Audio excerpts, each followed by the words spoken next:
Hello and welcome back to Hayden Reviews.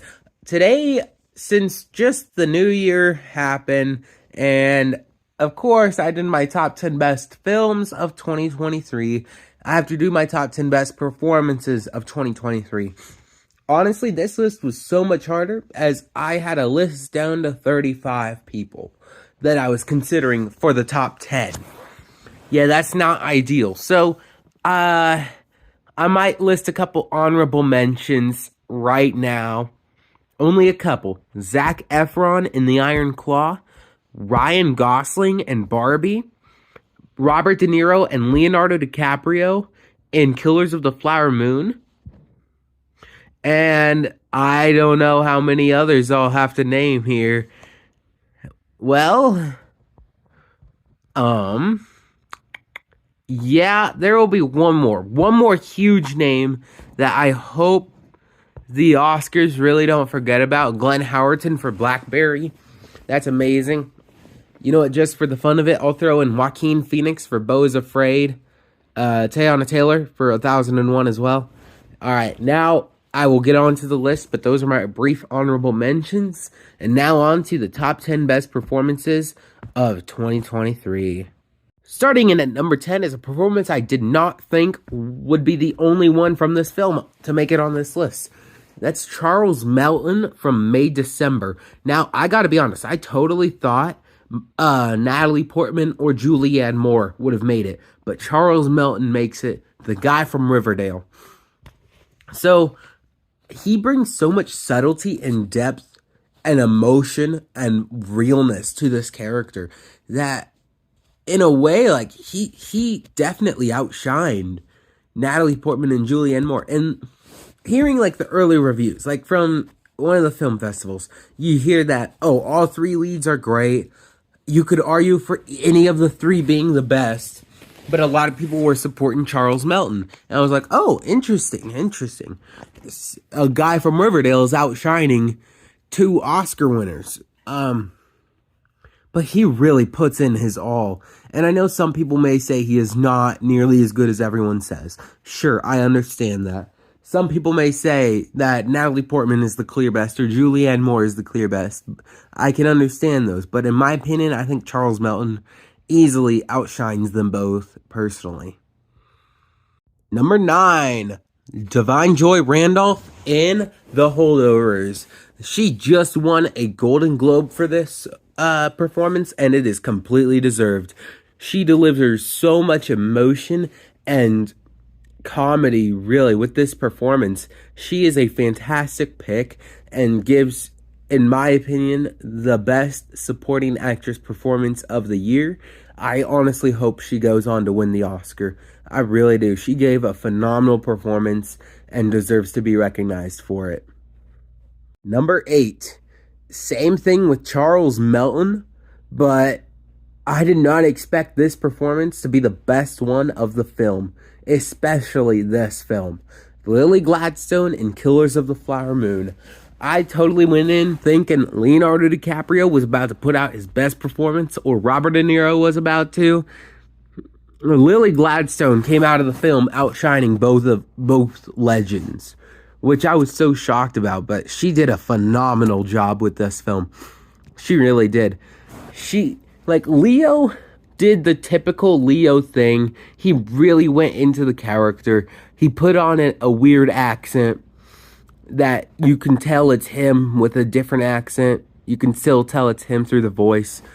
And he screamed a lot, like he usually does. But Lily Gladstone has so much more subtlety, has so much more depth. She is like on the edge of lead or supporting, but the awards say she's lead, so I guess she's lead. And I just kind of wish she had a bit more screen time with her going in lead rather than in supporting, because she did a wonderful job.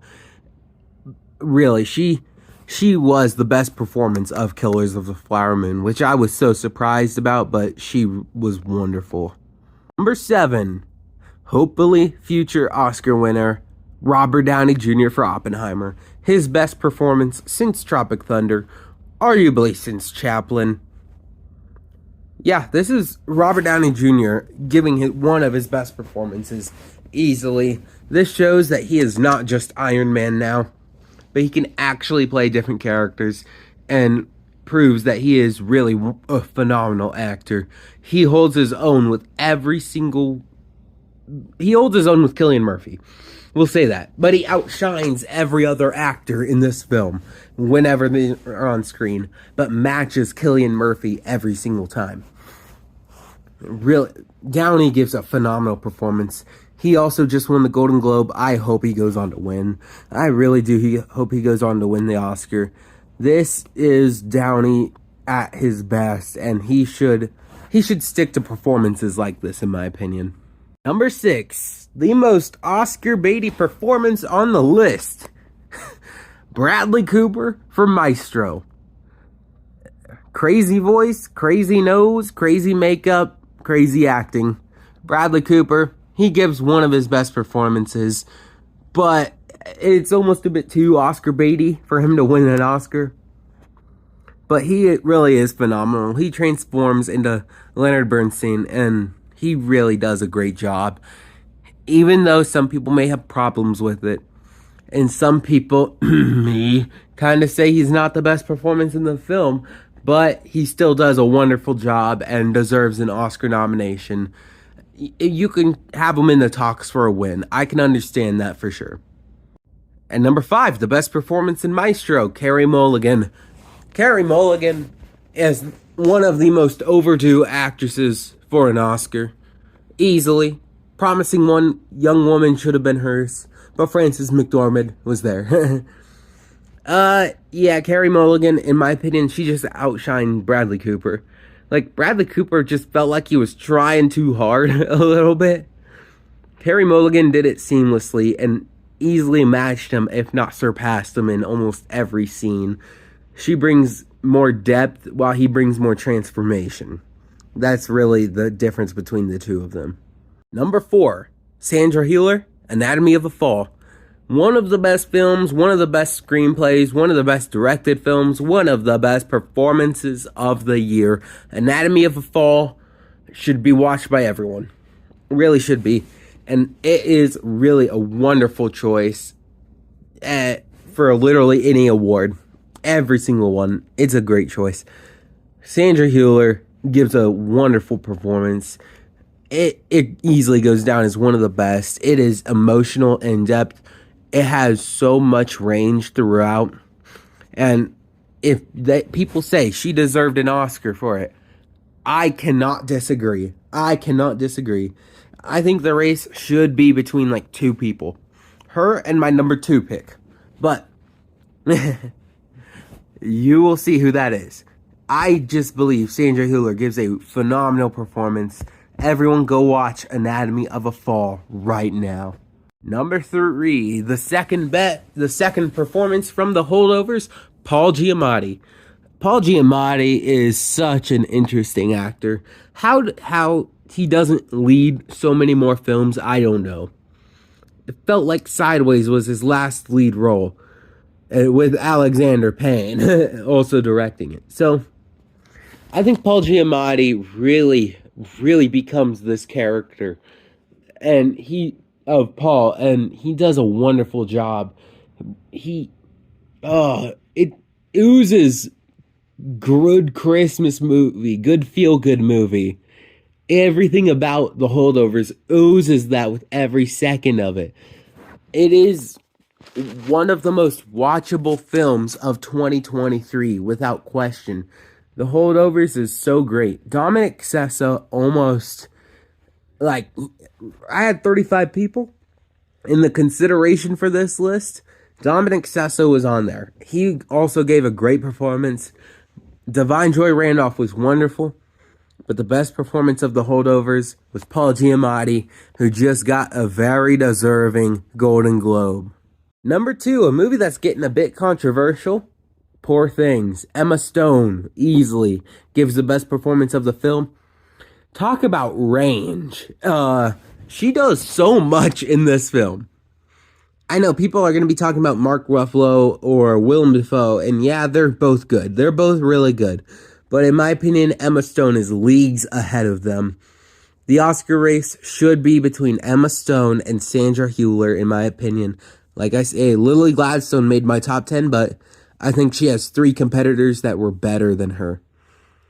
And this is just such a good performance, so much range, so much everything really going on. So yeah, please go watch. Consider watching Poor Things. Phenomenal performance. Movie's definitely not for everyone. That's for sure. Before we get to my number 1 pick, I'm sorry. There is one more honorable mention. I intentionally left it for here. Because when I say that my number 11, 12, not 11 and 12, my number 11, 10, and 9 were all fighting for those spots. It was so close. But Greta Lee in Past Lives was so close to making it. So close. So I would have to say that Greta Lee was so close. But I had to choose Charles Melton by just a hair. But Greta Lee was so phenomenal. Number 1, Cillian Murphy for Oppenheimer. This, I predict now, will go down as one of the greatest performances in film history. Maybe not the Marlon Brando in The Godfather, Daniel Day-Lewis in There Will Be Blood, or Jack Nicholson, One Flew Over the Cuckoo's Nest, or no, maybe not on that. But this, I will stand by. Cillian Murphy's performance in Oppenheimer outdoes any single performance Leonardo DiCaprio has done. Look, DiCaprio was phenomenal in The Wolf of Wall Street, for example. But I think Cillian Murphy's will go down in history at a higher level than DiCaprio in The Wolf of Wall Street, which most people consider to be DiCaprio's best. That's what I believe. Cillian Murphy has a magnum opus right here. It is a phenomenal performance. It is the best of the year. He gives, in my opinion, the best performance of the decade thus far. One of the best performances of the century. Cillian Murphy gives a masterful performance. Oppenheimer is a masterpiece. Yeah. Alrighty, those are my top 10. Let me know your thoughts down below. I want to know what you guys think the top 10 best are. Again, this is just my opinion. And honestly, my opinion could change with a rewatch or with time. But at this very moment, this is my opinion. Yeah, a couple films had 2 appearances, but the rest had like 1. Otherwise, yeah, please like and subscribe. Thanks for watching. I would love to see what you think.